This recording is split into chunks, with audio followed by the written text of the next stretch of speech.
Waalaikumsalam warahmatullahi wabarakatuh. Ada pertanyaan yang tidak bisa masuk YouTube tadi karena nggak ada mic-nya. Barangkali Bapak Operator bisa menyiapkan mic satu lagi untuk penanya. Oke, kita menjawab dari satu pertanyaan. Yang pertanyaan itu saya lebih mudah klik ketika saat di umum, ya, atau zahir iki jasad ini di tengah-tengah pekerjaan sawah dan lain sebagainya. Tapi kalau saat saya melakukan sesuatu yang taat, contoh sholat itu susah, gitu nggih, susah. Terus tadi itu ada ngejer-ngejernya pada waktu sing ya nopo? Waktu di masjid apa di luar? Di luar. Gitu. Kalau itu dipertanyakan, itu perkara apa? Kok ngejer-ngejer langan tenang? Terus solusinya yang bagaimana? Gini Pak, janganlah ketika saat enjoynya kita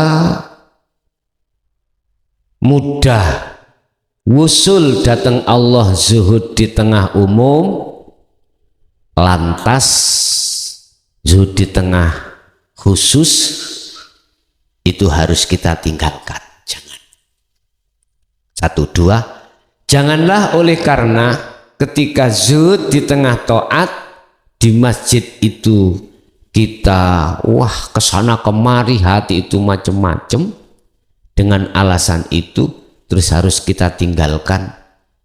Ya jangan. Maksudnya jangan itu ya apa? Gini Pak, Allah sudah jelas-jelas memberikan 2 solusi atau memerintahkan kita di dalam 2 waktu. Waktu pertama disebut dengan waktu umum. Dikatakan waktu umum, masa atau waktu. Jasad ini berinteraksi dengan duniawiyah. Wadhkur isma rabbika bukrata wa asila.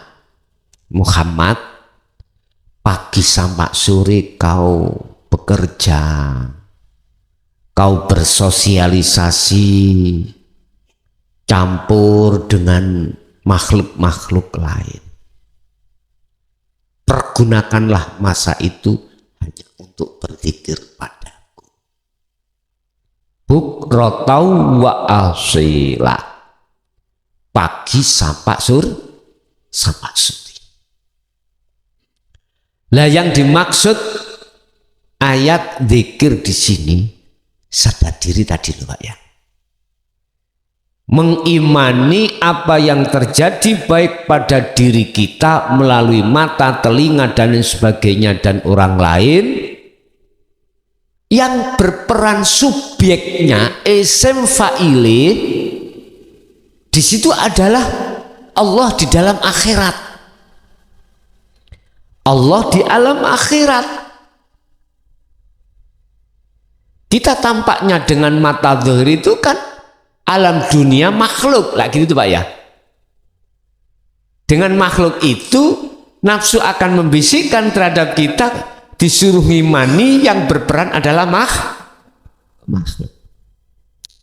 Jadi bahasa wadhkur di sini adalah menghujamkan sesuatu di dalam hati supaya ruh ini beriman hanya Allah yang menjadi isim fa'il, subjek yang berperan. Tentunya ini akan Anda ketemukan di alam akhirat. Di mana alam akhirat itu? Alam di dalam dunia ini. Saya kasih gambaran ya Pak. Di dalam dunia ini alam jasad Pak ya. Di dalam alam jasad itu ada alam ukhrawiyah, alam akhirat, alam batin. Buktekne nek jenengan ajengi sari. Jenengan detik-detik ajengi sari niku wonten tondo ngantuk mboten? Wonten nggih? Tondo ngantuk. Terus seliut koyok gak eling. Lah ngeten nggih? Di tengah seliut gak eling kadang-kadang kita itu dihadapkan Allah sesuatu kejadian. Dan ini juga tidak berbeda dengan ketika jenengan sudah angker jenenge ngipi. Aku tanya, waktu mimpi tidur panjenengan dikejar guguk orang gendeng bawa kelewang, lari enggak Anda? Pasti lari. Ngapain lari kalau itu tidak fakta? Pasti lari. Jadi ini arek-arek dia, wih larinya gak bisa cepat karena melungker jadi ngono. Entah tak tahu itu urusan bagaimana katanya kok ya. Yang jelas yang saya maksud Anda pasti mengatakan fakta kenyataan. Cuman kalau kita bangun walah turu, nih bilang ada enggak? Bapak Ibu Anda itu dimasukkan alam akhir. Alam itulah alamnya. Saya katakan nyata, alam yang tidak ada putusnya. Justru dunia ini alam nipu. Dikatakan nipu karena ada putusnya. Udah mati, udah tinggalkan alam dunia. Kalau itu selama-lamanya. Khalidina fiha abadan. Selama-lamanya. Loh, ketika Anda tidur, itu sebetulnya Anda itu masuk ke ranah di mana saya katakan tadi itulah alam batiniah. Berarti jasad itu di dalamnya ada alam rohaniah.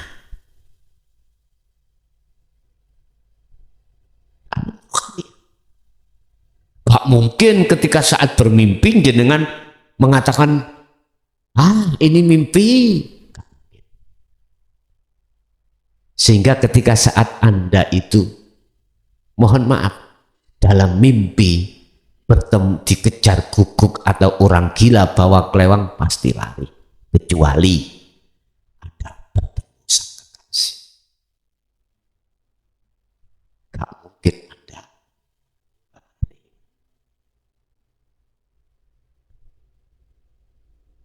Mohon maaf Pak ya, dulu kita awal-awal balik ya, laki atau kadang dimimpekno ora dimasukkan mimpi oleh Allah ketemu kekasih orang yang kita sukai dan kita mau berbuat terus gak sido terus ngelilir lah ngoten eman lah ngoten nggih. Lah kok eman sih gara-gara kono ngono wong lapong gak sido. Nah kula kinten semuanya ngalami kok seperti ini. Ketika bangun akhirnya aduh emani rek kari didik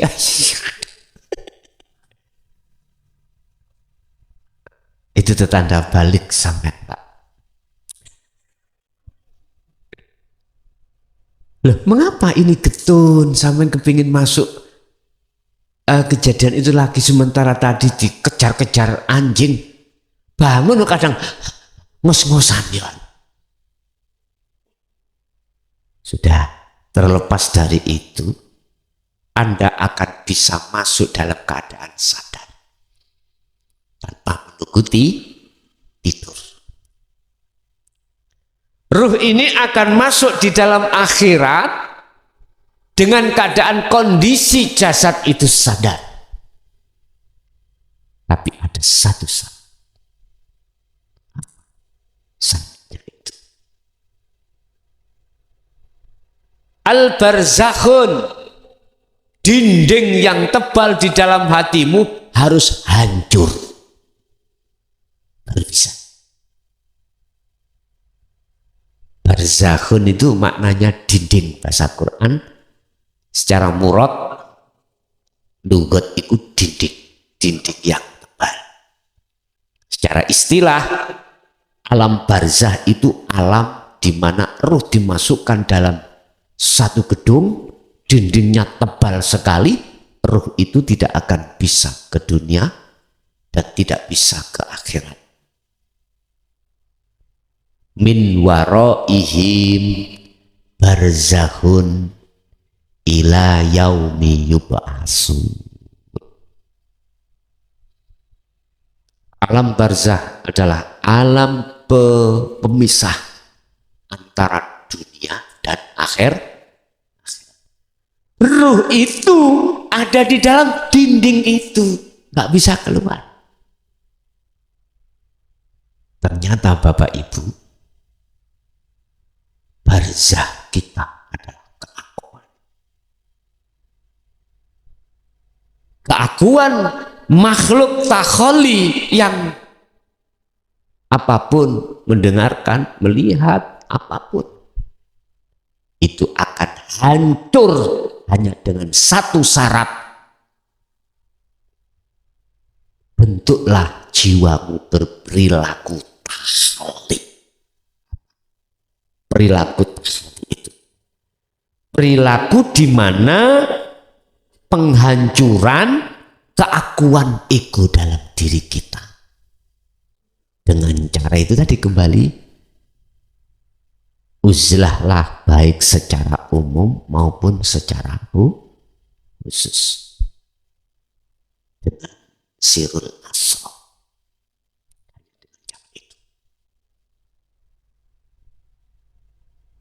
Barzakhun itu akan rusak.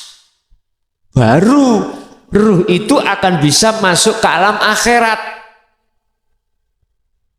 Nah, apakah di situ kalau sudah lebar keakuannya hamba atau makhluk itu sudah dimusyahadah? Iya. Apakah sudah melewati mukasyafah? Sudah. Padahal secara fakta yang dijalani nggak masuk alam, nggak pernah masuk alam mukasyafah. Mukasyafah sudah ditinggalkan, masuk ke musyahadah. Nah, Bapak Ibu, ketika saat proses tahalli itu bisa akan membuahkan satu momentum utawi blok imbas efek seperti jenengan ceritakan tadi. Ngejar-ngejar aku dewi tangan ndas iki lho kaya nggak bisa dikedali. Itu adalah proses tahalli, pembersihan kotoran hati, dengan catatan panjenengan ini sudah memegang sirul asror. Kalau belum megang sirul asror iku goyangane jin, goyangane karoma. Bahaya, hal yang seperti bahaya. Tapi kalau yang saya menceritakan tadi sudah tahu sirul asror, sudah berlaku di situ, terjadi dredet atau gerakan yang baik secara fisik tidak dikendalikan, tak bisa dikendalikan, atau dalam hati yang zahir iki, itu adalah imbas dari tahalli. Apakah selamanya begitu? Betul. Betul. Kadang ya, kadang tidak. Si A, si B, kadang si A ada, kadang si B tidak. Padahal kedua-duanya sudah masuk alam akhir. Mengapa Allah memberikan syarat hanya satu itu? Harus menanggalkan, harus menghancurkan dinding. Karena dinding itulah yang menjadikan kau terlena. Karena di dalam dinding itu ada wanita cantik, ada rumah mewah, ada jabatan yang fantastis, tipu daya di dalamnya. Dikatakan dinding, itu susah untuk kau susah kau lepaskan. Bukan dinding-dinding seperti ini, Pak. Sehingga kita melepaskan apa yang kita cintai selain Allah. Itu akan jadi susah. Pisah dari itu susah. Pisah dari istri, suami, anak, harta benda, sungguh berat. Tapi harus dilaksanakan.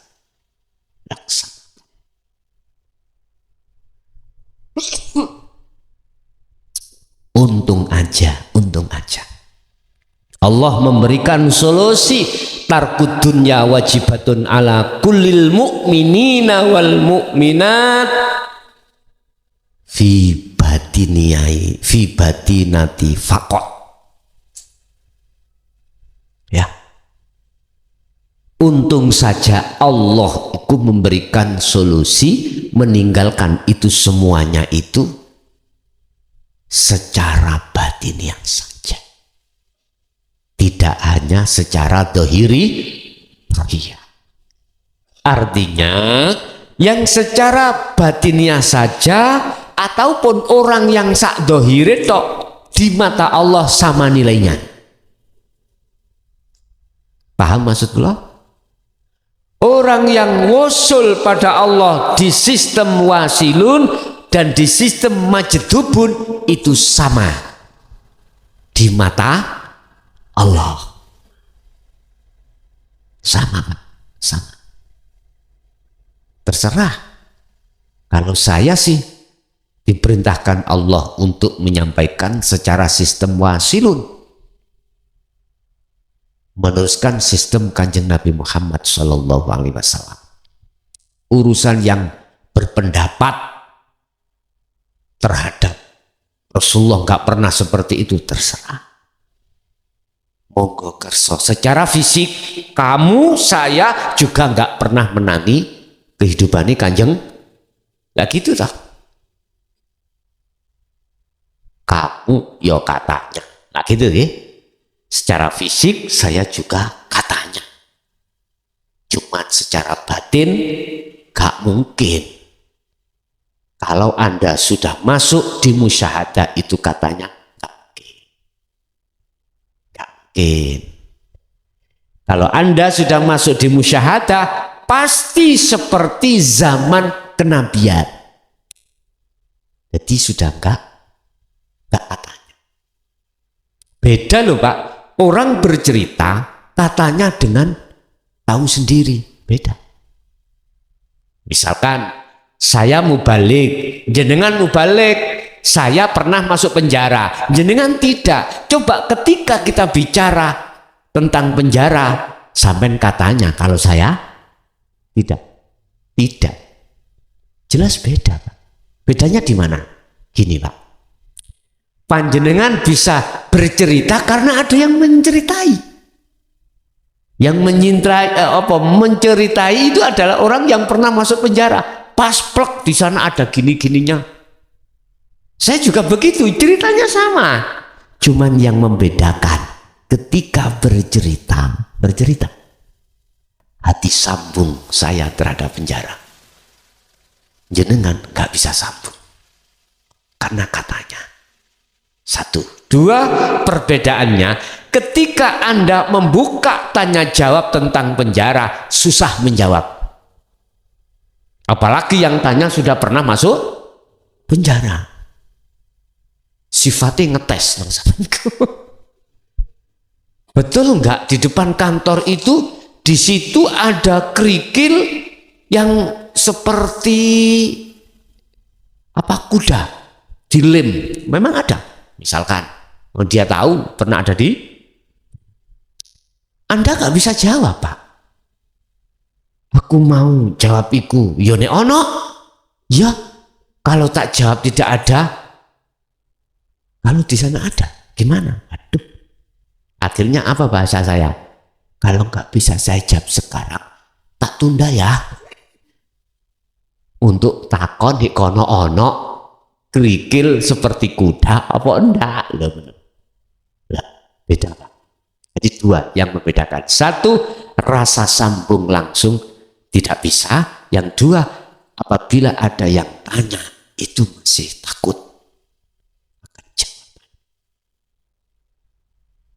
Ya kalau yang tanya itu belum ada di penjara, bisa kita apusi, bisa kita tipu. Pak tanya, oh ya di depan kantor register ya, itu kacanya ada 3 Pak ya. Oh iya betul 3, cuman ada yang mentil didik, padahal ya nggak ada. Jenengan ya nggak mungkin nggak percaya, pasti percaya. Karena jenengan nganggep kula itu pernah ada di sana, atau menganggap sampean dianggap orang yang lebih pandai, lebih mulia daripada yang menanya. Tapi ketika sampean jawab, nang ati gelisah Pak. Gelisah Mak. Iya tak Kak. Nek gak ya apa, nek iya ya apa. Gak iya. Hati penuh asyak mamang. Tapi kalau saya sudah pernah ada di situ, bahkan 3 tahun di situ, paham Pak, kamarnya itu berapa, jumlahnya berapa, tingkatnya berapa, kantor registernya sebelah mana, paham. Jadi ketika saya jawab, mesti benar, nggak ada asyak, mamang nggak ada. Inilah yang harus bisa dipertanggungjawabkan, ya ini. Makanya mengapa di dalam kitab Fatkur Robbani itu berbicara tentang mencari guru akhirat. Karena guru dunia nggak bisa bercerita tentang keadaan di dalam akhirat. Dia pasti ketika jawab satu persoalan akhirat, hati asyak, mamang Pak. Iya, nek iya, gak nek enggak, gak nek iya, bingung Pak.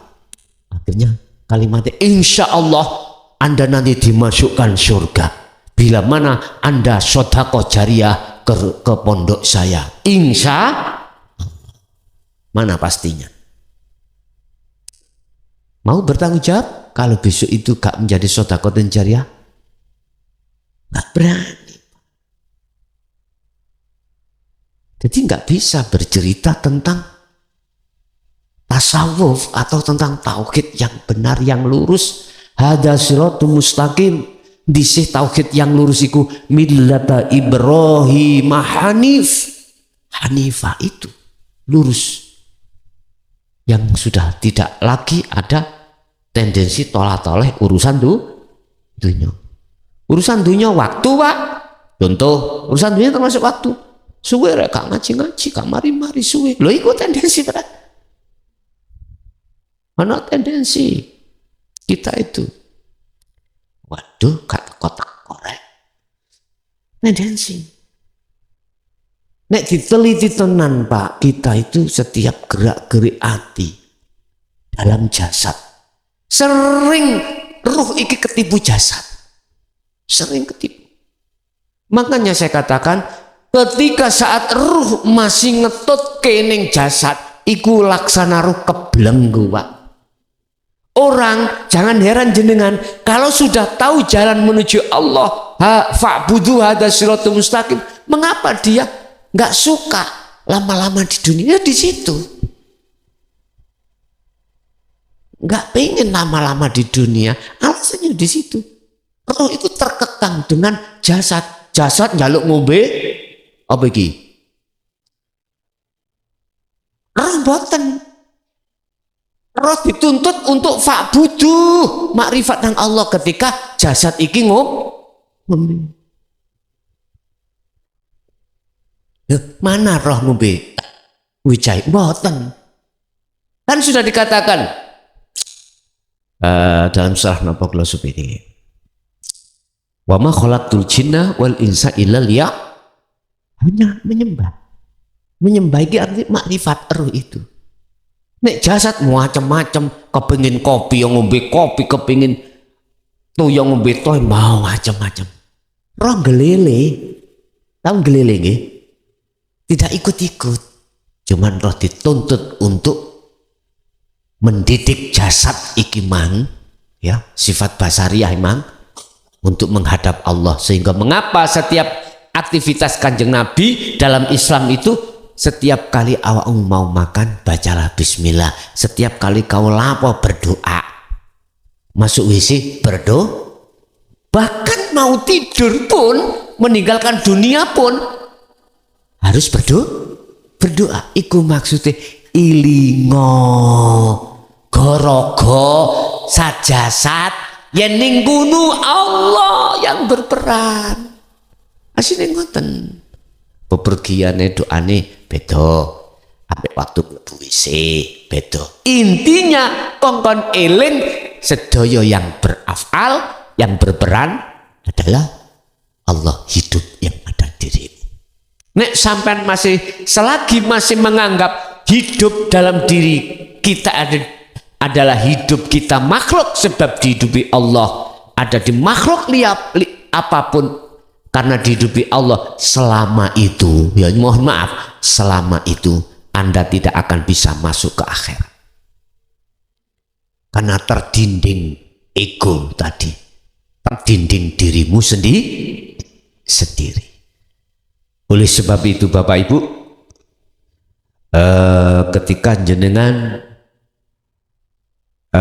mudahnya melakukan uzlah zuhud di tengah umum, terus di tengah khusus iku kok yo angel, bukan berarti angel harus kita tinggal. Pelajari terus. Wala tayasu fi raikhillah. Jadi kita dikatakan kok dengan mudah Pak Bu. Nah situ kuncinya. Munculkan selalu dalam hati Allahnya aku. Rasulullah itu sudah diperintahkan Allah untuk mengajarkan tentang aku. Ilaihi annahu la ilaha illa ana fa'budun. Al-Anbiya ayat 25 kalau gak salah. Semua utusan Allah mulai Adam sampai Muhammad iki dikongkon gelar nang umat. Puncak dari tauhid adalah la ilaha illa ana, tidak ada Tuhan kecuali saya. Hidup itu ini. Tahapannya kan sebelum la ilaha illa ana, la ilaha illa anta. Sebelum anta, la ilaha illa huwa. Sebelum huwa, la ilaha illallah. Jelas? Ini. Lebih-lebih ayatnya tidak berhenti wakaf di sini. Ndak. Ada terusnya, Pak. Fa'budu. Iki singkatan redep. Pengertiannya wajib umat ini makrifat Allah. Wis titik.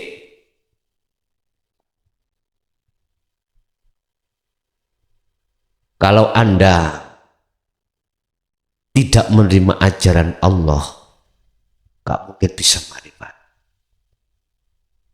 Yang di jalur dinul haq. Anda manakala tidak mau menerima Korean sampai kapanpun yo gak iso rokokan. Enak wet. Ya, wet. Jadi Pak, tolong loh, enggak ini memang istilah. Kan nek pingin awet kan yo gak nerima. Ndi ono dah Koreane.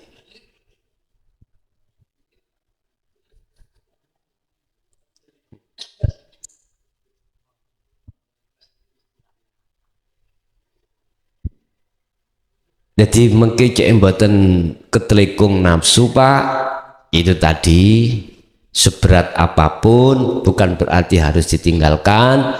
Jika di situ biar tidak jadi berat, maka lekaslah duduk nih ati ikining tajali. Urusan ada efek yang seperti jenengan ceritakan, solusinya bagaimana? tetap sing penting sampean iki ngejoi sirul asror. Itu adalah efek dari proses tahali, pensucian hati dari kotoran hati yang bernama akune hamba. Cek dadi akune Allah dalam hati. Ngoten nggih? Oke, ada lagi. Kalau menceritakan maksud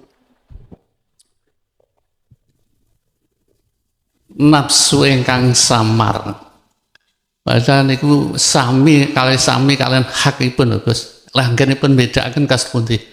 Sering mriku samar, gitu. Kan gerakipun sami kalian hakipun, gitu. Kados mboten bedanipun. Lah niku pripun bedane leh ngatasi niku pripun? Sering-sering kan mriku kula panjenengan sami waktu kita tahjali kalian Allah. Ngaten Gus. Terus piye carane bedakne antarane nafsu yang masuk dalam keadaan samar dan nyata? Gini Pak, sekarang kita katakan samar dari sisi mana, untuk siapa, hak nyata itu dari sisi mana dan untuk siapa. Sepanjang kita dulu Pak ya masih ada di syariat, dikatakan nafsu itu kan perilaku Allah. Ngoten nggih? Allah sedaya, maksiat sedaya. Baik maksiate jasad ataupun maksiate ati. Ketika kita di syariat dan thariqah munggah nang ati, maksiate ati seperti ngrasani wong, hasud, ya, riya, takabur, iku maksiate ati. Tapi ketika di syariat kita itu masih mengenal nafsu itu hanya perilaku jasad yang ada di perilaku jasad ada di maksiat secara syariat. Nyolong, itu nafsu jelas. Anda selalu ke lokalisasi maksiat. Anda melihat wanita bukan muhrimnya, apa jenenge nafsu, lah ngono dah. Dia tidak akan mengatakan sholat itu nafsu. Enggak. Dia akan mengatakan, kita akan mengatakan sholat iku minallah. Sedangkan maksiat jasad secara syariat iku min nafsihi, saking nafsunya hamba. Nah gitu toh. Iki teori yang ada di syariat, dulu saya juga seperti itu, seperti jenengan. Padahal dinaikkan satu kelas di thariqah, ditambahi Pak, maksiat hati, kibir, ngerasani dan lain sebagainya. Akhirnya mursyid itu kasihlah zikir siri, sing tujuane hati supaya sibuk zikir Allah Allah Allah, biar tidak sibuk ngerasani, sibuk ghibah, sibuk riya, sibuk sum'ah dan sebagainya. Nah, menurut mereka dikatakan, mohon maaf ya, nafsu sing nyata itu apabila organ tubuh jasad iki ngelakoni maksiat. Iku dikatakan mereka sebagai nafsu sing nyata. Nah, monggo mereka berupa hasud, riya, takabur, itu nafsu sing samar. Dikatakan samar, dia tidak tahu.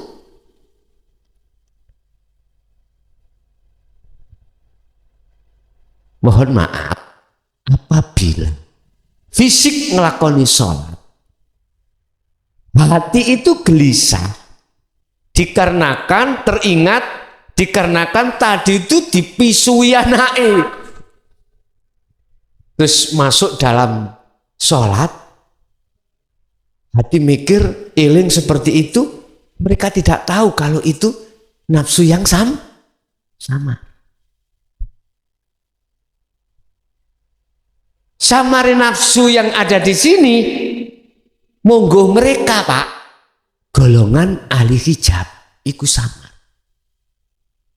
Padahal nafsu apa yang dilakukan secara syariat ataupun thariqah, monggo ahli tahqiq ya, iki nyata. Ininya nyata. Apa samare mereka itu jadi nyatanya kita. Istilah lain, apa samare nafsu pada ahli hijab itu jadi nyatanya nafsu ahli syuhud. Sebab sudah dikatakan innahu lakum aduwwum mubin, innahu sak temene nafsu apapun di situ, mohon maaf, lakum kedue sira kabeh iku aduwun mungsuh mubinun kang nyata. Iki bagi ahli syuhud. Nafsu yang dipandang samar oleh ahli hijab, mungguh ahli syuhud iku nyata. Dohir berarti wis. Saiki ahli syuhud sing alus maneh. Itu tadi saya katakan. Mentok-mentoke. Ketika kita suluk punya himmah, al-himmatil a'la, himmah sing luhur, sedangkan kekarepan luhur di situ. Secara pendidikan ketika diterangkan ilmu belum laku loh. Itu benar. Harus kamu punya kehendak untuk sampai ke musyaha, itu secara teori ilmu boleh. Masanya belum laku.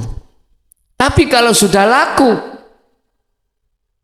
dikatakan apabila di dalam dirimu masih muncul takholi, keakuanmu yang melakukan, walaupun himmah itu bagus kan, itu loh menurut awakmu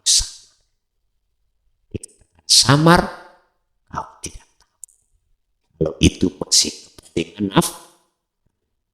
Sekarang taksibulke untuk membedakan antara nafsu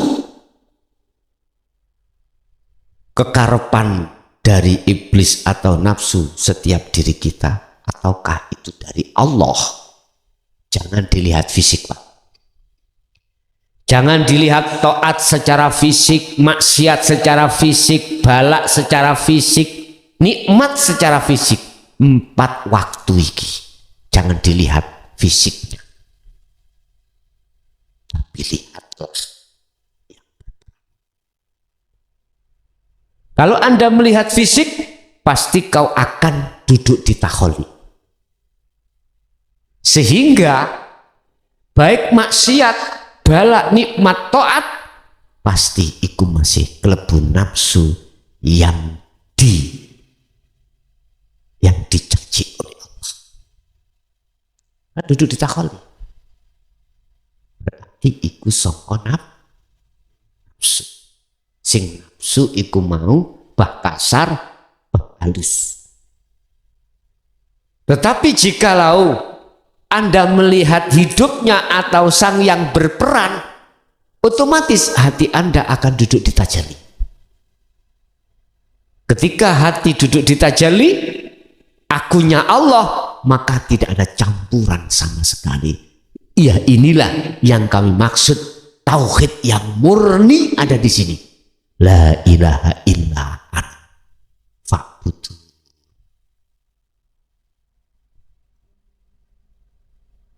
Tapi ini ada bantahan loh Pak. Ya nggak bisa. Kalau di lokalisasi jelas nafsu. Jelas nafsu. Kalau pada waktu sholat itu jelas saki Allah, dari Allah. Kalau jelek datangnya dari dirimu sendiri, kalau baik itu datangnya dari Quran. Memang Pak iki. Cuman oleh karena hati kita buta tentang Allah, kita tidak akan pernah bisa masuk pada substansinya, tidak bisa masuk pada makhluk syahid inti dari maksud ini. Ayat itu apa intinya? Ayat itu memang elek teko nafsi pada dia. Nah, diri siapa? Diri siapa? Aku siapa? Diri kan aku Pak. Non vaksin maknanya diri berarti aku berarti Allah. Anda tatkala duduk di tajalli, salah betul Allah itu. Pernahkah kita dengar Allah salah ini? Pernah enggak? Makhluk dipateni salah, kena hukum Allah itu mateni. Nah kalau toh itu dimatikan, mengapa dia itu dihidupkan? Yes. Nek bicara dengan orang ini, argumentasi masih sondol langit, percuma. Habis-habisi waktu, habis-habisi tenaga. Akhirnya dikasih solusi walana walakum a'malukum lakum dinukum. Sudah. Mengapa kita menganggap kalau jelek dari nafsu atau iblis, kalau baik dari Allah? Karena kita doktrin kita di syariat gitu Pak. Sekarang Anda saya tingkatkan pertanyaannya. Kalau Anda yakin jelek itu dari nafsu atau iblis, baik itu dari Allah, apakah itu tidak ada penguasa dua?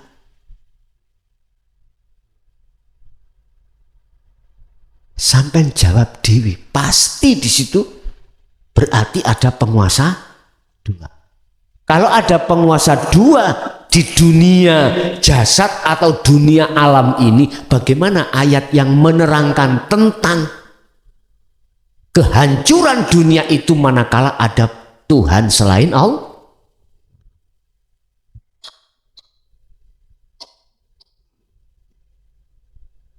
Ketika kita berkeyakinan ada dua peran, kita nggak sadar kalau kita telah menuhankan selain.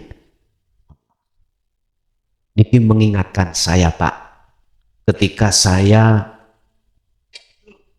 mendengarkan tausiah dawuhipun Mbah Khozin Kediri Pondok Ringin Agung, almarhum beliaunya itu mengatakan gini Pak,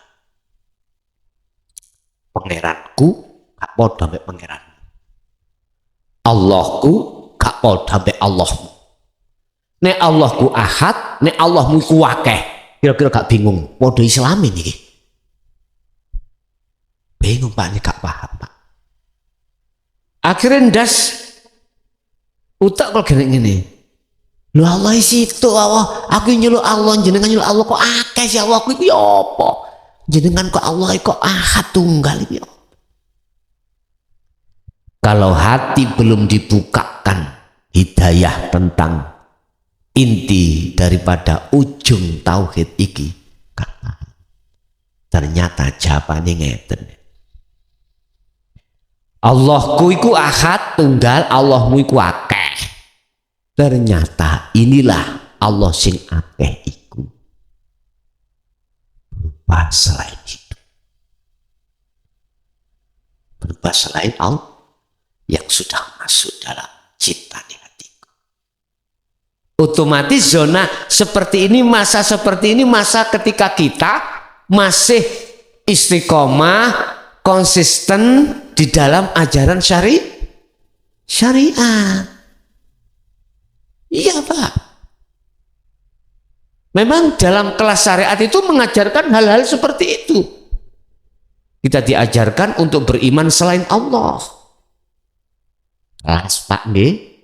Makane sampean lumi Pak, nek garwa sampean iku gak gelem masuk bibinau tentang nompo tentang ajaran dino tauhid iki, sampean maklumi anggepen iku sik kelase TK. Terus diapakno? Padha mek ngene logikane. Ada orang yang buta berjalan di depan ada cagak, otomatis tidak tahu. Kalau tidak tahu, nabrak ndak Pak? Terus nabraknya dia ke cagak itu salah mboten Pak? Tidak. Monggo dee, ngeten lho. Alasannya karena buta. Beda loh Pak dengan begini Pak. Orang buta dikasih tahu, Pak D, di depan sampan itu ada cagak Pak D. Dikasih tahu Pak, kasih tahu. Ini Pak D tak tuntun Pak D dalan sing bener Pak D. Ngopo awakmu ipono aku, yohku awakmu iku ngono. Gak percaya. Akhirnya ditabrak tenan cagak. Niki gak cukup kita salahkan, pantas iku dijejeki wong kaya ngeten iki. Paham maksud kula nggih? Bahasa Surabaya Pak niki Pak, ngoten niku. A'anzartahum am lam tundirhum la yu'minun. Tetep gak percaya sing ngandani ponakane. Pak D.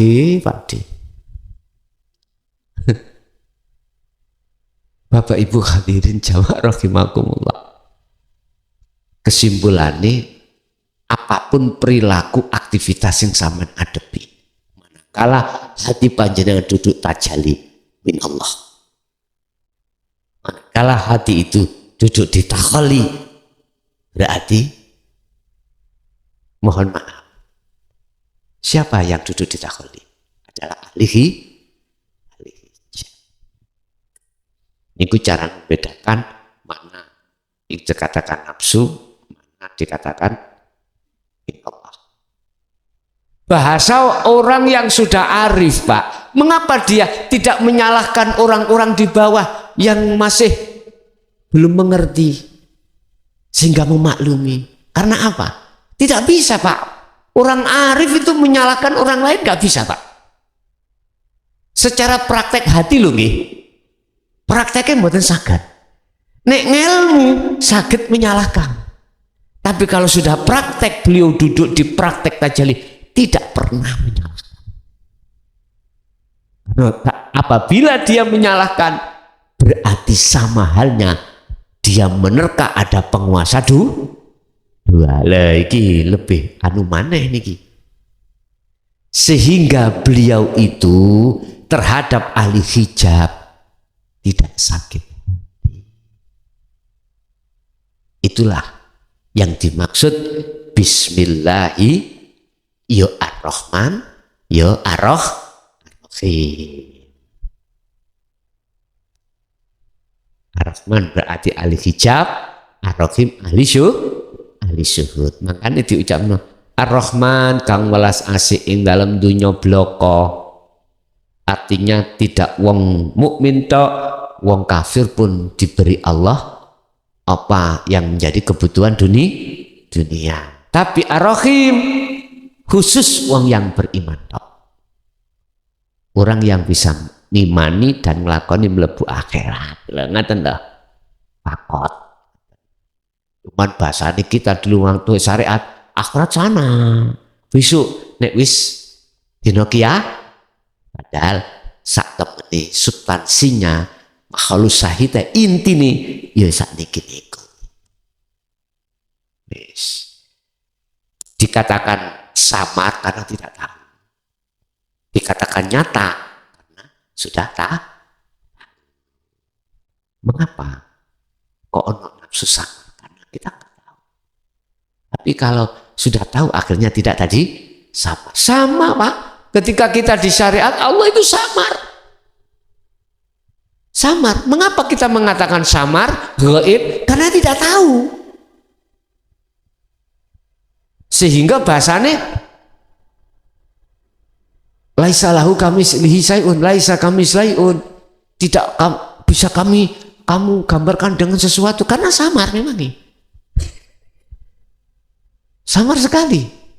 Bagi mereka yang mengatakan Allah itu gaib, ya sama halnya dengan sepeda loh Pak, saya tutupi ya tetap gaib, samar. Tapi kalau sudah saya buka wujudnya ya gak samar. Jadi laisa kamitsli syai'un iku bukan buat ahli syuhud. Ahli syuhud nyata. Laisa kamitslihi syai'un iku buat ahli hijab Pak, karena kesamaran. Sehingga didhawuhna sanepan iku ngene. Iku nggersuk awakmu nek wis roh susuane angin. Iku ngger kuwi nek wis isruh tracake kundul mimbar. Iku ngger awakmu nek wis kepethuk gali kaku. Samara iku lak sanepan Pak. Sanepan.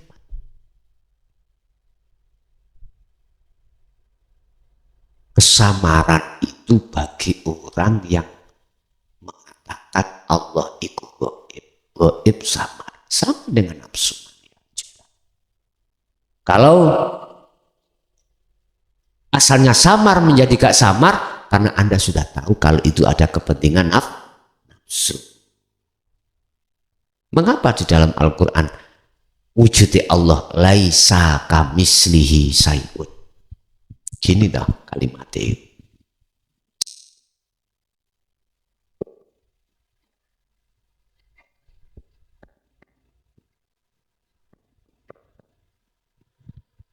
Laisa ora ono iku kamitslihi kang kaya madani Allah apa syai'un sesuatu. Tidak ada sesuatu yang bisa memadai, menyamai Allah, baik dalam bentuk, sifat, apapun, gambarane, kota, apa bunder, gak bisa di dunia ini. Hal yang seperti itu pantas kanggo ahli hijab. Lah ahli syuhud sudah tidak lagi.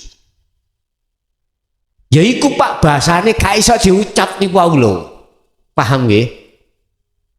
Gak bisa.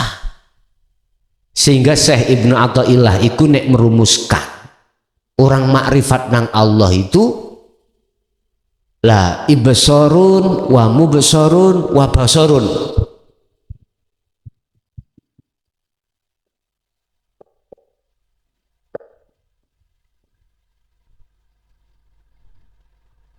Ibsarun wa mubsarun wa basarun.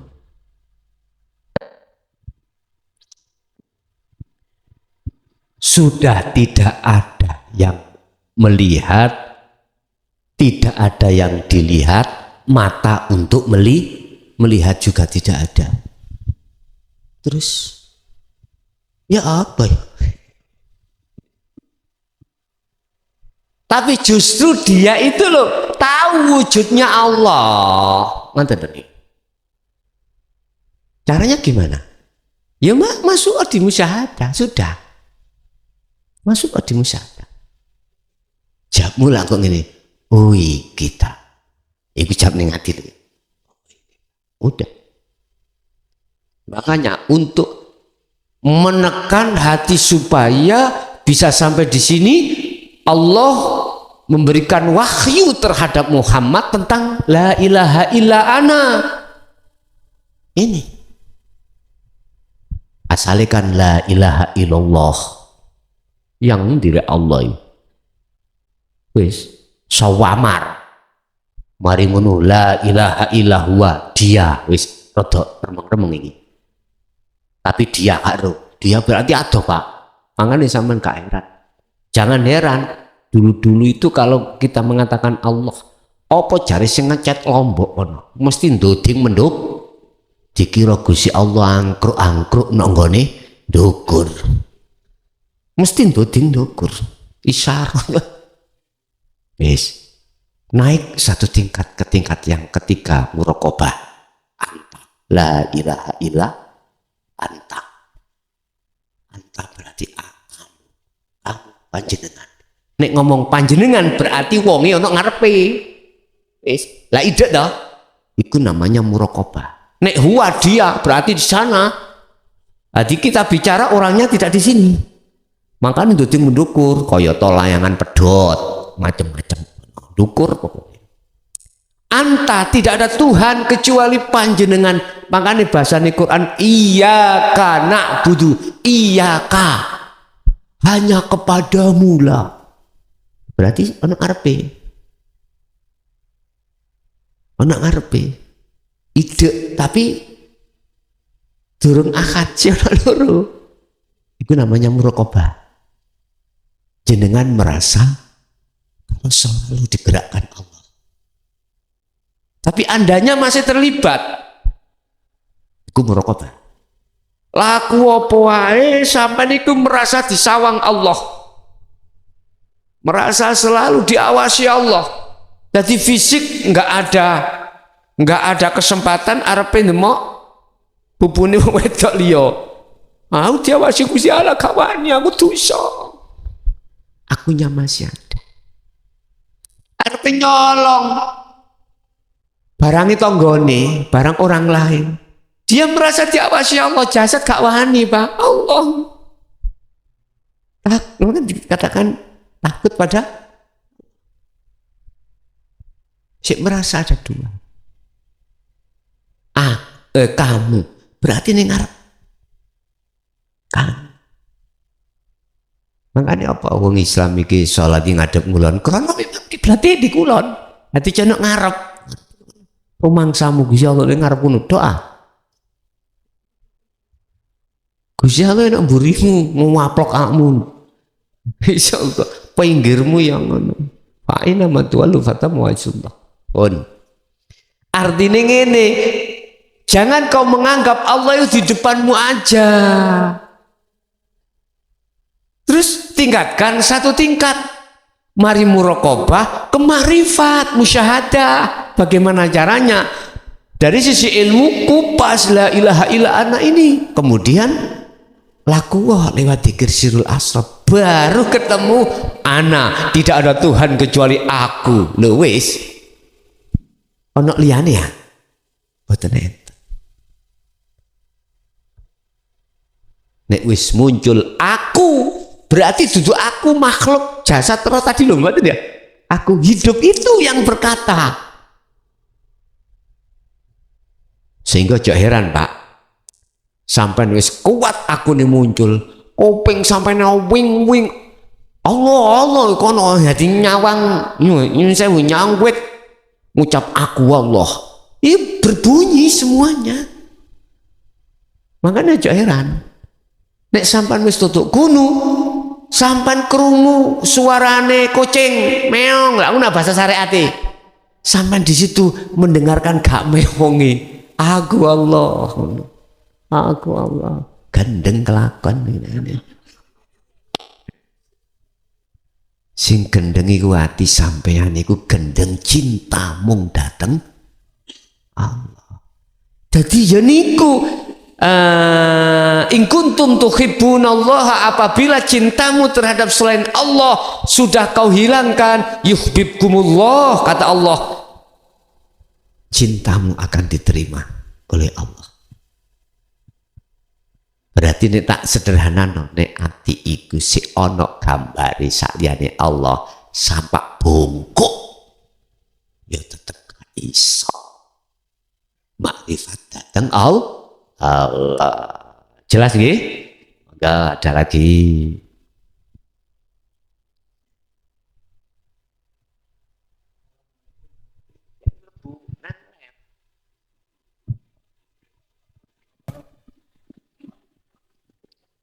Assalamualaikum warahmatullahi wabarakatuh.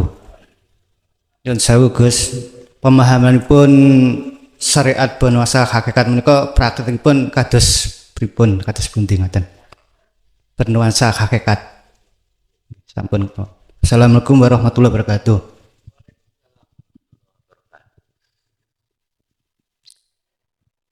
Ij'alu asyari'ata ma'al haqiqati ila ma'rifatillah.